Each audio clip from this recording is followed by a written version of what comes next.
શહેરના મંગલ પાંડે રોડ પર આવેલ વિશ્વામિત્રી નદી કિનારે કચરાના ઢગલામાં આગ લાગી। ફાયર બ્રિગેડની ટીમે ઘટના સ્થળે પહોંચી ભારે જહેમત બાદ આગ પર કાબૂ મેળવ્યો।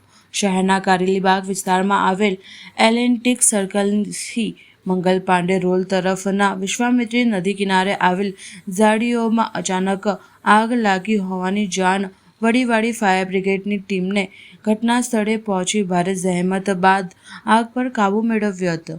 અત્રે ઉલ્લેખનીય છે કે અહીં છેલ્લા કેટલાક સમયથી વિશ્વામિત્રી પ્રોજેક્ટ અંતર્ગત કામગીરી કરવામાં આવી રહી છે। અહીં નદીની આસપાસ સફાઈ કરી માટી કાઢી નદીના પટને ખુલ્લા કરવામાં આવી રહ્યા છે, જેથી આગામી દિવસોમાં શહેરના પૂરની પરિસ્થિતિ ન ઉદ્ભવે। ત્યારે આ ઝાડીઓમાં અચાનક આગ લાગતા જોતજોતામાં પવન સાથે આગે વિકરાળ સ્વરૂપ ધારણ કર્યું હતું।